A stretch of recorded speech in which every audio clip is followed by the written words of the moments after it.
अस्सलाम वालेकुम। आज हम रोनल्ड मैकडॉनल्ड हाउस पे फिर से आए हुए हैं अली हसनैन फाउंडेशन की 3rd एनिवर्सरी के मौके पे। और चूँकि अली अपनी ज़िंदगी में रोनल्ड मैकडॉनल्ड हाउस के साथ एफिलिएटेड था, तो इस वजह से हम आज फिर यहाँ पे हैं। हमने यहाँ पे खाना प्रिपेयर किया और बच्चों को और उनकी फैमिलीज़ को सर्व किया है।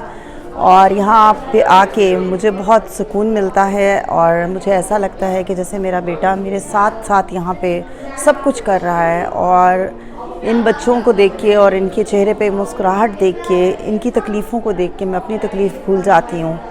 और अल्लाह करे कि मुझे अल्लाह ताला यूं ही हिम्मत दिए रखे और मैं हमेशा यहाँ पे आती रहूँ और यूं ही अपने बेटे के लिए सदका जारिया करती रहूँ। हमने यहाँ पे खाना लेकर हम मतलब यहाँ पे आके इन हाउस खाना बनाते हैं और मैं और मेरे चंद दोस्त यहाँ पे आए और हम सब ने यहाँ पे मिलके खाना बनाया और फिर उन बच्चों को दिया। और जो कि इन्होंने एक बहुत अच्छी रिवायत डाली हुई है कि हम आके अपना बिल्कुल इनके साथ हिस्सा बन के वो करते हैं और खाना यहाँ पे बनाते हैं।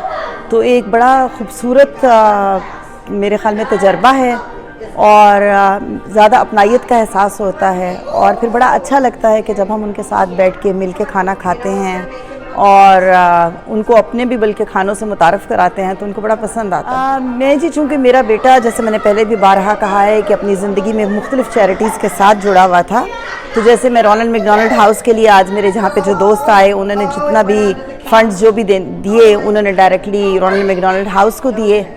और जिसमें से मेरे दोस्तों ने पर्सनल उस पर भी दिया, रोटरी क्लब वालों ने भी इनको डोनेशन दिया। तो इसी तरह मैं मुख्तलिफ़ चैरिटीज़ को कुछ ना कुछ, जैसे फीड द होमलेस करती हूँ, यहाँ पे आती हूँ, पाकिस्तान में करती हूँ। सो मेरे प्लेटफॉर्म से मैं छोटे छोटे काम वो करती हूँ जिनसे मेरे दिल को सुकून मिलता है। और मेरा बेटा अपनी ज़िंदगी में तो सारे काम करता था।